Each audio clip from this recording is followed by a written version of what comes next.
যেখানে আওয়ামী লীগ সেখানেই মাইর। প্রধান উপদেষ্টা ডক্টর মোহাম্মদ ইউনূসের সফর সঙ্গী হিসেবে যুক্তরাষ্ট্রে পৌঁছানোর পর জাতীয় নাগরিক পার্টির সদস্য সচিব আক্তার হোসেনের ওপর ডিম নিক্ষেপ এবং রাজনৈতিক নেতাদের হেনস্থার ঘটনায় আওয়ামী লীগকে এভাবেই হুঁশিয়ারি দিয়েছেন ঢাকা বিশ্ববিদ্যালয়ের কবি জসিমউদ্দিন হল ছাত্রদলের আহ্বায়ক শেখ তানভীর বারী হামিদ। 13 সেপ্টেম্বর সামাজিক যোগাযোগ মাধ্যম ফেসবুকে নিজ ভেরিফাইড আইডিতে দেওয়া এক পোস্টে এই হুঁশিয়ারি দেন তিনি। পোস্টে তিনি লিখেন, যেখানে আওয়ামী লীগ সেখানেই মাইর, আজ থেকে নো মার্সি। এর আগে 22 সেপ্টেম্বর জাতীয় নাগরিক পার্টির সদস্য সচিব আক্তার হোসেনের ওপর হামলার ঘটনা ঘটে। এ সময় দলটির যুগ্ম আহ্বায়ক ডাক্তার তাসনিম জারাও তার পাশে ছিলেন। এ বিষয়ে ফেসবুক পেজে দেওয়া একটি পোস্টে নিন্দা জানিয়ে যারা লিখেন, এটি ব্যক্তি আক্তার হোসেনের ওপর আক্রমণ নয়, তার রাজনৈতিক পরিচয়ের কারণে করা হয়েছে।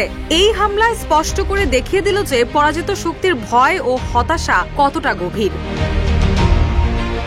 রুশা সুর, নিউজ ডেস্ক, ইত্তেফাক।